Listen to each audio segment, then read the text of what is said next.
So yeah, coming off a day off, for the players, that's really a process for us to be able to, get our feet into that process because it's important for them to be ready and come back, the next day because that happens all the time, right? Guys are off on Tuesdays, come back on Wednesday practice. We have a bye week, we got to come back. So I talked to him after practice about, hey, how was your process? If you had a really good practice today, you were mentally focused, you're wired in, uh, good. Okay, if you can improve on that, guess what? You need to look at your process yesterday of what was going on so you can focus in, be ready to go after a day off. And that's really a way we can do that every single day that we have during training camp, and really prepare ourselves and practice that. With that, we also worked with the position coaches like we always do. One or two things we can get better at. For this stack of practices, we got 3 stacked right here. Worked on red zone today, as you guys saw. And we're excited about pads going into the next day and the next day. So we're excited about that. And I'm really looking at talked to the coaches yesterday about really developing the leadership of the team. Not only in the older guys that we would say, okay, yeah, they're in a leadership position, but the young guys too. We want to be able to build that leadership all the way through rookies, first-year guys, second-year guys, third-year guys, and all the way through our team. And we feel that will make us a stronger football team. Other than that, I'll open up to questions. Yeah, do you communicate with the coaches of the teams you're playing in the preseason to kind of match up? And does it matter to you that when you do play your starters, you want to go against the other team's starters? Does that matter to you? Is there any way that you kind of negotiate that kind of thing?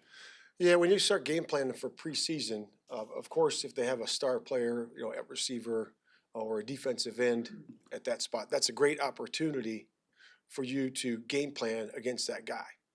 Now, you also have a contingency plan. Of course, a lot of those times those guys don't play, right? That are in there. So at least you have taught how to take away a star receiver, how to handle a star rusher in your package. So we'll definitely go through that process, but it might not be applicable to the game.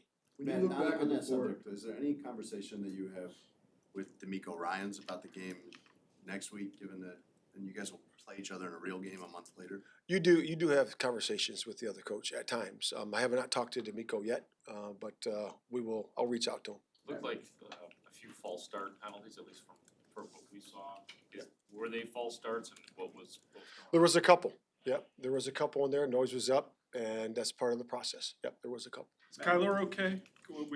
Yeah. So anything the other day? He did not. We actually had some tightness in the last practice. We pulled him, and he's still feeling that tightness right now. And we'll see where it is. Now, when you went back and looked at the first 4 practices, you call them like a stack. How did you assess that? Did anything stand out? Anything that you wanted to work on more moving forward based on the first? Yeah, good question. There's you always evaluate that. We had a personnel meeting and actually talked about each guy yesterday, and like I said, what he can improve on and what he did well, and a couple things he can work on, and that's always all we're going to do. And so, in terms of the overall evaluation of that, I thought we were good. I thought operation on offense was better. The pre-snap penalties were better. In and out of the huddle was better. So you could definitely see that the guys studied, the offense on that side because it's new. It's a new offense for those guys. But defense, I think, was really good because they've been together. When it comes to huddle command, what stage is Caleb at now, and where does he need to go in this next phase here in the next month? Yeah, so we're going to keep pushing the envelope, right? So we're pushing the envelope on the scheme, it's in terms of bulk, how much we can handle as a group. Obviously, he's the apex of that. And then also really the skill sets. We're pushing the envelope on skill sets and really still learning those on both sides of the ball.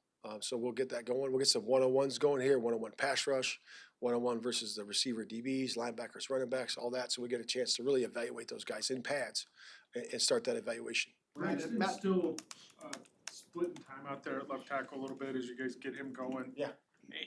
If he's not out there all the time without pads on, can we expect to see him doing stuff when pads go on the next 2 days? Yeah, I think so. We'll talk about that later today. That's our anticipation.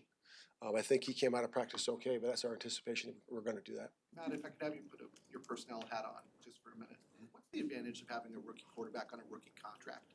You look around the league and the prices of quarterbacks going up and up and up, and it seems like this allows you guys to do some stuff at other positions that some teams can't do. Yeah, that's a good point. And really, your question is really the answer. Because that's really what it is. I will make another comment, though, because it's good to have them in early. You know, people a lot of times say Hall of Fame guy, you know, he kind of shoulders go down and all that stuff. Not this year. We get extra practices, extra time. So we're really excited about that. That's really advantageous for us this year. But yeah, when you get a guy on a rookie contract, it's a way you can really do a good job of having that extra money to be able to spend it elsewhere. It seems like when Seattle, a decade ago, they kind of pioneered that idea.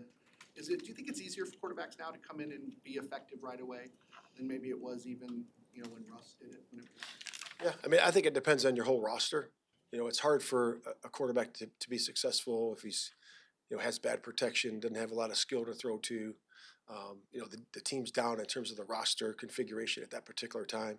So I just think it all plays in. You talked about your willingness to put rookies out there in key spots. Tyreek last year went through a lot in his rookie year. What did you learn about kind of how he handles things, and what kind of foundation did he set for himself moving forward? Yeah, our development of those young players is key, and I think it's bigger than ever. I really do, because the college game is good, right? But it's also, there's a lot of in and out, right? Guys are transferring. People are worried about how we're coaching guys because they may transfer. So you see that a little bit, where the development piece of it for when we get our hands on them is going to be more and more important. So we got to have great teachers, great developers to be able to really enhance that skill set that we get from the college game, and that's what we did with Tyreek. Tyreek came in, his skill set was pretty good though. He had some good coaching, but we really worked on him, and he worked at it, and his development was just like this. Man, when do you think you'll decide if Caleb will play in the Hall of Fame game? Yeah, here shortly. We talked about it, had lengthy conversations about it during that personnel meeting. I had it with the coordinators before that, and I've been talking to Ryan, so we'll make a good decision here soon. Matt, you talked about Caleb focusing on each stack of practices. When the pads come on these next 2 days, what do you want him focusing on getting better with the pads on? Yeah, his is really irrelevant from pads. It's just run game footwork. And then the walkthroughs, making sure that he controls the pace. With him in and out of the huddle. Making sure all those reps are good, and those are his two things he's working on. What has your first week been like with having the Hard Knocks crew in your meetings and practices and things like that? It's been good. They've been out of the way. You can barely notice them. Players have talked to me about that. So yeah, it's been a lot less than we thought. And that's kind of how it was when I had them before, in my career. So they do a really good job of just staying back, staying out of the way, and getting their stuff they need, and it's really good so far. At the end of practice, you had first and 10 at the 50 with, I think it was 50 seconds on the clock. Was that get a field goal, or what was the situation? It was into half, 50 seconds, one timeout.